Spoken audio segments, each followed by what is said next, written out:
दौड़े, कोई गिलास लेकर दौड़ रहा है, कोई बोतल लेकर दौड़ रहा है। हलीमा मेरी माँ बीमार है पानी दे दो, मेरी बहन बीमार है पानी दे दो, मेरा भाई बीमार है पानी दे दो, मेरी बहन बीमार है पानी दे दो। एक लंबी लाइन लग जाती है, एक बहुत भीड़ लग जाती है। हलीमा सबको पानी दे रही है, लेकिन इतनी भीड़ लग गई किसी को पानी मिल रहा है, किसी को पानी नहीं मिल रहा है। हलीमा ने कहा रुक जाओ। हलीमा के आंगन में एक हौज था, उस हौज में पानी रख देती है, ऐलान करती है अरे मेरे गांव के लोगों इस हौज से पानी उठाइए। उठाए सीधा टिकता उस हौज से अगर कोई बीमार पीता था, शिफायाब हो जाता था। उस हौज से अगर लोग जानवर को पिला रहे हैं, जानवर दूध देने लग रहा है, उस हौज के पानी को लोग घर में छीट रहे हैं, पूरा घर खुशबूदार हो जा रहा है। उस हौज के पानी को लोग खेत में छीट रहे हैं, पूरी खेती में हरियाली आ जा रही है। गांव के चंद नौजवान आ गए। हलीमा सादिया से कहने लगे ए हलीमा तुमने इस हौज में कौन सी दवाई या केमिकल मिलाई है जो मकसद से ले जाता है, मकसद में कामयाबी मिलती है। हलीमा ने कहा मैंने कोई दवाई या केमिकल नहीं मिलाया है, मैंने इस हौज में अपने बेटे मोहम्मद के दोनों पैर को धो दिया।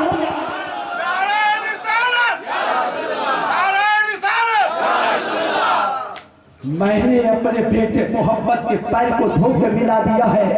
तब तो कहा जाता है जिसके तलवे का धोवन है आबे हयात है वो जाने मसीहा हमारा नबी। और मेरे साथ एक मतबा कहिए सबसे आला वो औला, जरा जोर से बोलिए हमारा नबी। सबसे आला वो औला, जोर से सबसे आला वो औला। इस अकीदे के साथ मदीने से आका सुन रहे हैं सबसे आला वो औला, सबसे बाला वो वाला मुस्तफा आए हैं। तलवे के धोवन में इतनी ताकत है, तलवे के धोवन में इतनी ताकत, पीने वाला पी रहा है तो शफा पा रहा है, घर में छीटा जा रहा है। तलवे के धोवन में इतनी ताकत है। सुनो अनवार अशरफ का ख्याल, तलवे के धोवन में जब इतना पावर, तलवे के धोवन में जब इतनी तासीर, तलवे के धोवन में जब इतनी ताकत है, सोचो इमाम हुसैन के रगों में रसूलुल्लाह का खून था। सोचो जब तलवे के धोवन में इतना पावर है, हुसैन के जिस्म में गौसे पाक के जिस्म में रसूल पाक का खून है। जब तलवे में इतनी ताकत है तो करबला वाले इमाम हुसैन में कितनी ताकत है।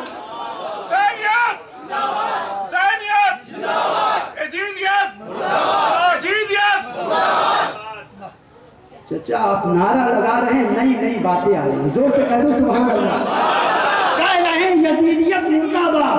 कुछ लोग कहते हैं यजीद जन्नत में जाएगा, जन्नत में जाएगा। हम कलकत्ता से जलसा पढ़ के आ रहे थे, दूर से समझ गए, दूर से देखा 40 दिन का मौलाना बन के आया था, दूर से देखा सुन्नी मौलवी आ रहा है। जैसे ही मैं गाड़ी लेके गया जोर से कहता है यजीद जन्नती है। डरा रहा था, मुझको चिढ़ा रहा था। उसने कहा यजीद जन्नती है, गाड़ी रोका, उतरा, हाथ उठाया या अल्लाह। इसने कहा कि यजीद जन्नती है, या अल्लाह जहां यजीद जाए उसको ले जाना, जहां हुसैन जाए उसको ले जाना। उसने कहा मौलाना साहब सब लोग जानते हैं हुसैन जन्नती जवानों के सरदार है, यजीद जहन्नमी है, सब लोग जानते हैं। उसने कहा मौलाना साहब ऐसा क्यों बोलते? मैंने कहा तू ही तो कह रहा है यजीद जन्नती है। मौलाना साहब छोड़िए, जहां जो जाए हम लोग जन्नत में जाएंगे, ये उसका ख्याल है। हम लोग कहते हैं इमाम साहब हजरत सुने आप, हम लोग कहते हैं कलकत्ता में बहुत जुलूस निकलता है, बहुत जुलूस, आए दिन कोई ना कोई जुलूस।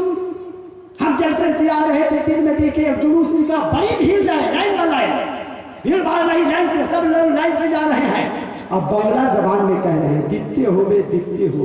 हम सोच रहे थे ये दुनिया का जुलूस है, किसी के हाथ में किसी का झंडा, किसी के हाथ में किसी का झंडा। हमको झंडे से मतलब नहीं है, हम रसूलुल्लाह के झंडे वाले हैं। हमारे हाथ में मदीने वाले का झंडा है, हमारे हाथ में करबला वाले का झंडा है, हमारे हाथ में गौसे पाक का झंडा है, हमारा झंडा। हमने कहा गाड़ी रोक कर, बड़ी लंबी है, इतनी लंबी लाइन है, कहां से जाए, आधा घंटा लग जाएगा पार होने में। दिखते होवे। मैंने कहा दादा क्या दिखते होवे? उसने कहा आमी जानी ना, आगे वाला से पूछो। हम गए आगे वाले से पूछे, दादा तुम जानता है क्या दिखते हो बे? उसने कहा हम ही जानी ना, आगे वाले से पूछो। हम पूछते पूछते जा रहे थे, सब कह रहा दिखते हो बे, दिखते हो बे। गौर से सुनिएगा, दिखते हो बे, दिखते हो बे। पूछते पूछते सबसे आखिर में गया, एक सियासी झंडा लिया हुआ है। मैंने कहा दादा क्या दिखते हो बे? उसने कहा मौलाना साहब हम हुकूमत से ये मांग रहे हैं, ये देना पड़ेगा। मुसलमानों, ए दीवानों, ए मेरे आका के चाहने वालों, ए गौसे पाक और हुसैन पाक के मानने वालों, ये दुनिया का जुलूस है। महशर के मैदान में भी, कयामत में भी जुलूस होगा। आगे आगे हुसैन होंगे, आगे आगे गौसे पाक होंगे, पीछे पीछे हम होंगे। फरिश्ते पूछेंगे कहाँ जा रहा है? हम कहेंगे फरिश्ते आगे वाला जा रहा है। फरिश्ते कहाँ जा रहे हो? आगे वाला। जब फरिश्ते आगे पहुंचेंगे देखेंगे सबसे ऊपर में हुसैन है। फरिश्ते कहेंगे छोड़ दो, हुसैन जन्नत में, हम भी जन्नत में।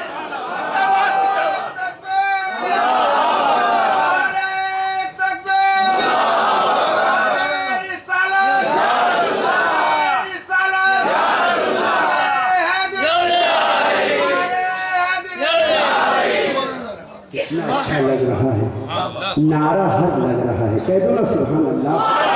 सिर्फ लाल बाग की पहचान है, यहाँ हुसैन का भी नारा लगता है, अली का भी नारा लगता है, रसूल का भी नारा लगता है, गौसे पाक का भी नारा लगता है। ये सिर्फ लाल बाग की पहचान है।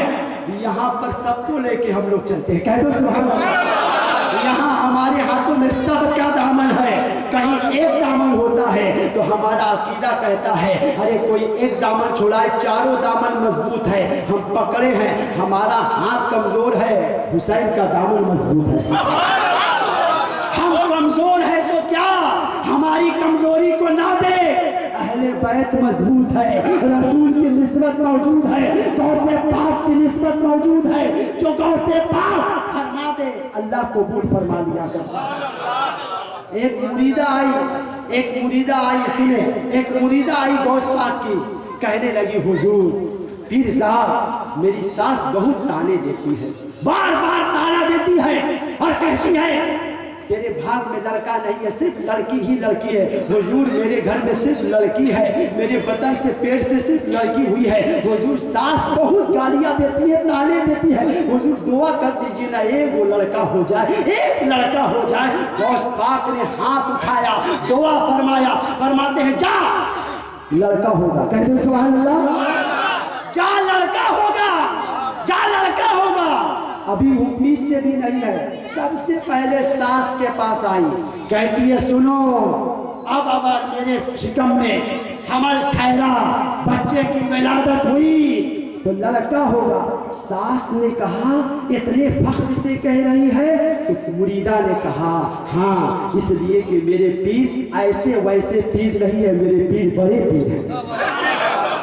मेरे पीर बड़े पीर हैं। वो दुआ किए हैं जब अल्लाह के करम से 19 से हो गई, पहला महीना, दूसरा महीना, तीसरा महीना गुजरा, खानदान के लोगों को मालूम हो गया। सब लोग कहते एक लड़का हो जाता, सबको कहते कोई दुआ नहीं करेगा, मेरे पीर दुआ किए हैं। मेरे पीर ऐसे वैसे पीर थोड़ो है, मेरे पीर बड़े पीर है, पीराने पीर है, रोशन जमीर है, गौसे आजम है, बड़े पीर है। वो दुआ किए, कोई दुआ नहीं करेगा। वक्त गुजरता गया, समय कटता गया, सबको कही कोई दुआ नहीं करेगा, मेरे बड़े पीर दुआ किए हैं। 9 महीना हुआ, बच्चे की विलादत का वक्त आ गया। सास खड़ी थी, जब बच्चे की विलादत होती है, जब बच्चा दुनिया में आता है, लड़का नहीं लड़की पैदा होती है, सबसे पहले सास ने कहा तूने तो कहा था तेरे पीर बड़े पीर है, दुआ किए हैं, देख लड़की हुई है। मुरीदा भी पक्की मुरीदा थी। उठी, उठने के बाद पाक साहब की बच्चे को लेकर खानकाह पहुंच गई। गौस पाक तकरीर कर रहे थे, तकरीर खत्म करने के बाद आए, गौस पाक की बारगाह में कहती है हुजूर आप दुआ किए हैं लड़का होगा,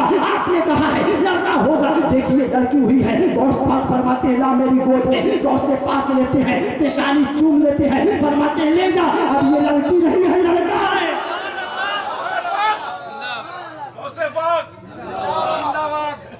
सोचो सोचो, जब हुसैन का बेटा गौस के अंदर इतनी ताकत है तो हुसैन के अंदर कितनी ताकत हो सकती है। इमाम अली मकाम का कितना पावर हो सकता है। जब उनका पावर इतना है तो मदीने वाले का पावर कितना हो सकता है।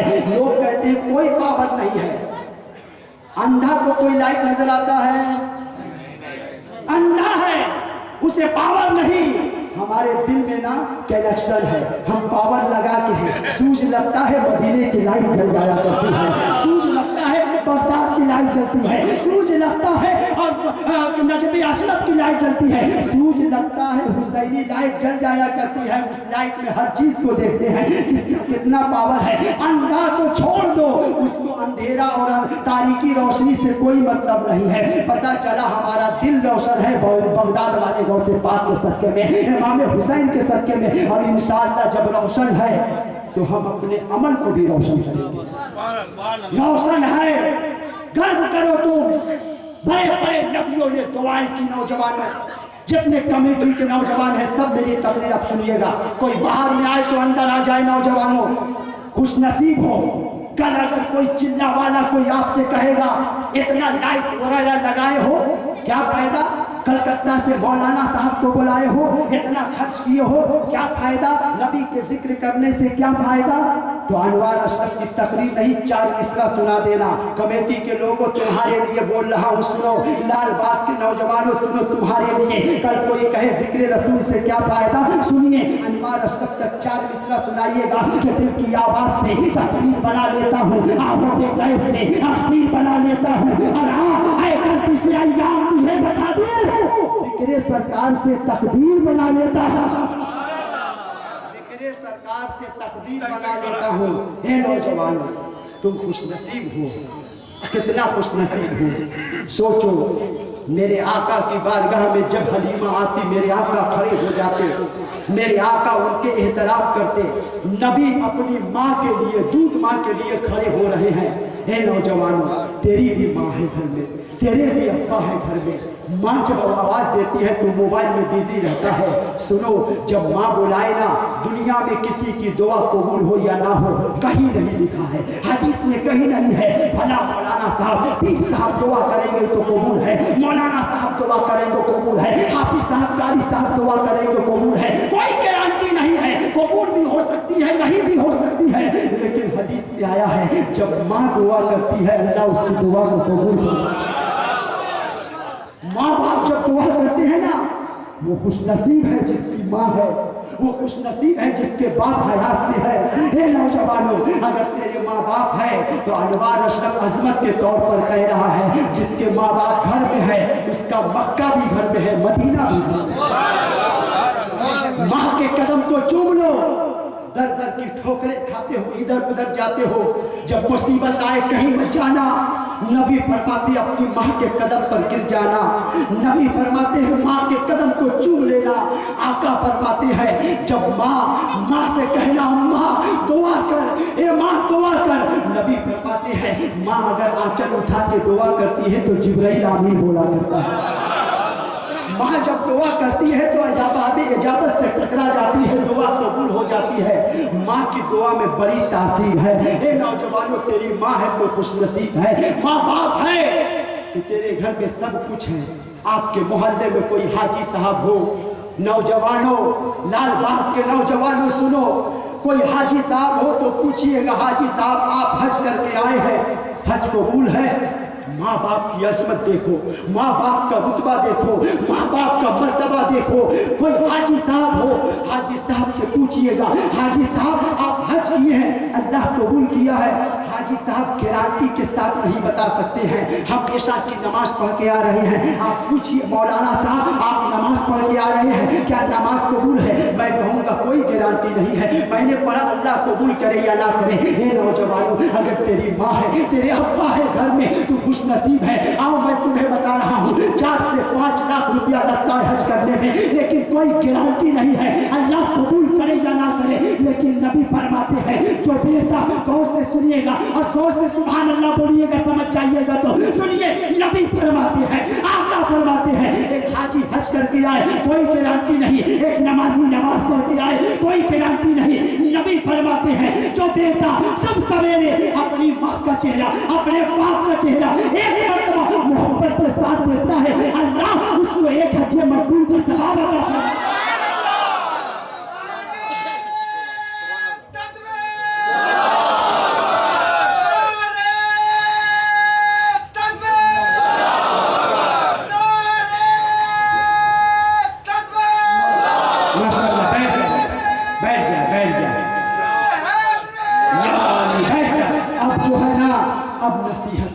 मेरे भाई, हम दुआ दे रहे हैं अल्लाह आपकी ताकत और अता फरमाए। जितने लोगों ने सुना, बैठा, नारा लगाया, हम दुआ करते हैं या अल्लाह सबको मरने से पहले एक मरतबा मदीने की ज़ियारत नसीब, एक मरतबा मदीना दिखा दे। अब मेरी बात गौर से सुनिएगा, अब एक कुछ पैगाम लेके जाइएगा, कुछ पैगाम लेके जाइएगा। आज ना नौजवान अपनी माँ को माना करता है। आज नौजवान पूछो उससे जिसकी माँ नहीं है, पूछो उससे जिसके अब्बा नहीं है, जिसके माँ बाप नहीं, उससे पूछिए। तुम तो खुश नसीब हो, अल्लाह ने तुम्हें माँ भी दिया है, तुम्हारे बाप भी हयात से है। वो खुश नसीब है जिसके माँ और बाप है, जिसके माँ बाप है ना खुश नसीब है। माँ माँ होती है, माँ का दिल ना बड़ा नर्म होता है। बाप की बद्दुआ मत लेना और माँ की दुआओं से दूर मत होना, दोनों को मिला के रखना। इनकी बद्दुआ से, इससे इनकी बद्दुआ ना लेना, इनकी खिदमत करना और माँ की खिदमत करके दुआएं लेना। ये तो दोनों जन्नत के, कोई जन्नत है, कोई जन्नत का दरवाजा। माँ माँ होती है। एक जगह ना हम माँ की तकरीर कर रहे थे, एक मौलाना साहब बोले, मौलाना साहब आपने कहा माँ की दुआ कबूल होती है, माँ तो नमाज नहीं पढ़ती है।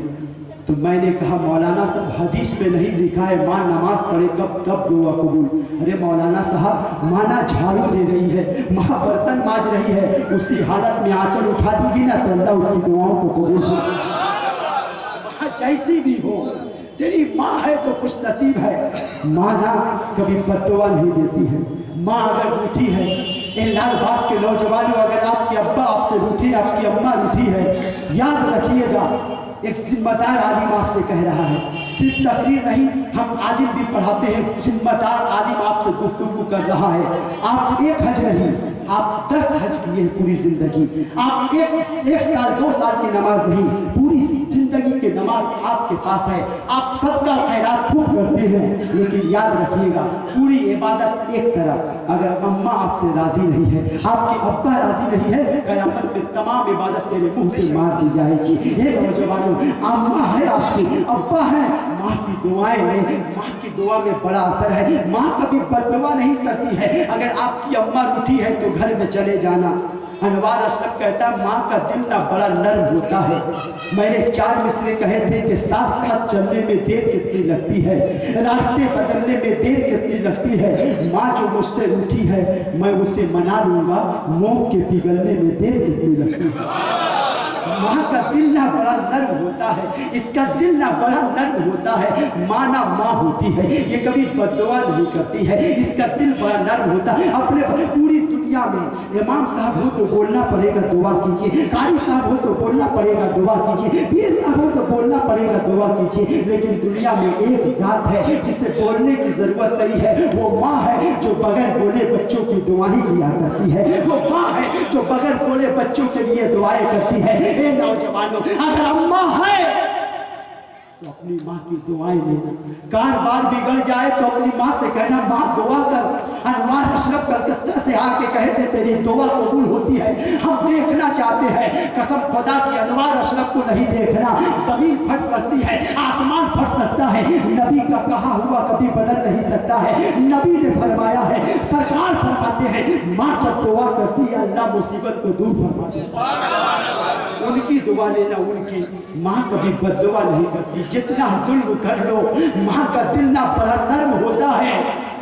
आओ बस चंद मिनट सुने आप, एक नसीहत है, दिल में लेके चले जाए। मेरी तकरीर नहीं, मेरा एक जुमला लेके चले जाना। लाल बाग के नौजवानों, अगर तेरी माँ है तो बद्दुआ मत लेना। एक नौजवान की शादी हुई, बड़ा अमीर और कबीर था, गौर से सुनना, कोई नारा नहीं, गौर से सुनना। बच्चों को चुप कराइए, गौर से सुनना, गौर से सुनना। एक नसीहत कर रहा हूँ इस नीयत के साथ कि एक नौजवान अगर सुधर जाएगा तो अल्लाह मेरे माँ बाप की भी बख्शिश फरमा देगा। मेरे भी अब्बा नहीं है, मेरी भी अम्मी नहीं है। सुने, यहाँ पूछे उससे जिसके माँ बाप नहीं है। जब हम जलसा पढ़ के जाते थे ना, दरवाज़ा खटखटाते थे तो मेरे अब्बा निकलते थे। जब अब्बा चले गए तो दरवाजे पे रुक कर सोचता था अब मेरे अब्बा नहीं है, कौन निकलेगा। तेरे अब्बा है तो खुश नसीब है, तेरी माँ है तो खुश नसीब है। माँ कभी बददुआ नहीं करती है, माँ का दिल ना बड़ा नर्म होता है। नौजवान की शादी हुई, पैसे वाले नौजवान था। एक लड़का चंद सालों के बाद पैदा हुआ, लड़का बड़ा हुआ, नौजवान उसको इंग्लिश मीडियम में डाल दिया। लड़का पढ़ता चला गया, 1 class 2 class 3 class 4 class 5 class पढ़ा। अचानक नौजवान को हार्ट अटैक होता है, नौजवान मर गया। अब उसकी एक माँ है, बेटा पढ़ रहा है इंग्लिश मीडियम में, पढ़ रहा है, पढ़ते चला जा रहा है। जितनी दौलत थी, माँ और बेटे बैठे बैठे खा रहे थे, कमाने वाला कोई नहीं था। आहिस्ता आहिस्ता दौलत खत्म हो गई, दौलत खत्म हो गई। खानदान के लोगों ने कहा इंग्लिश मीडियम से बच्चे को निकाल दे, अरे किसी उर्दू मीडियम में दे दे, तेरे पास दौलत नहीं है, तेरे पास खर्च नहीं है। माँ ने कहा नहीं नहीं, मैं अपने लाल को दूसरे के घर में नौकरानी बन के अपने बेटे को पढ़ाऊंगी, झाड़ू दे के पढ़ाऊंगी, बर्तन मांज के अपने बेटे को पढ़ाऊंगी। दूसरे के घर की नौकरानी बन के लड़के को पढ़ा रही थी इंग्लिश मीडियम से। लड़का पढ़ते चला जा रहा है, इतना पढ़ा, एक बड़ी कंपनी में देखना माँ होती है। माँ का दिल न बड़ा नर्म होता है, माँ ना कभी बददुआ नहीं करती है। गौर से सुनना मेरी तकरीर को, 5 मिनट चंद मिनट सुनना, लेके अपने दिल में जाना। लड़का पढ़ लिख कर एक बड़ी कंपनी में जॉब करता है, लड़का खूब कमाता है, खूब कमाता है।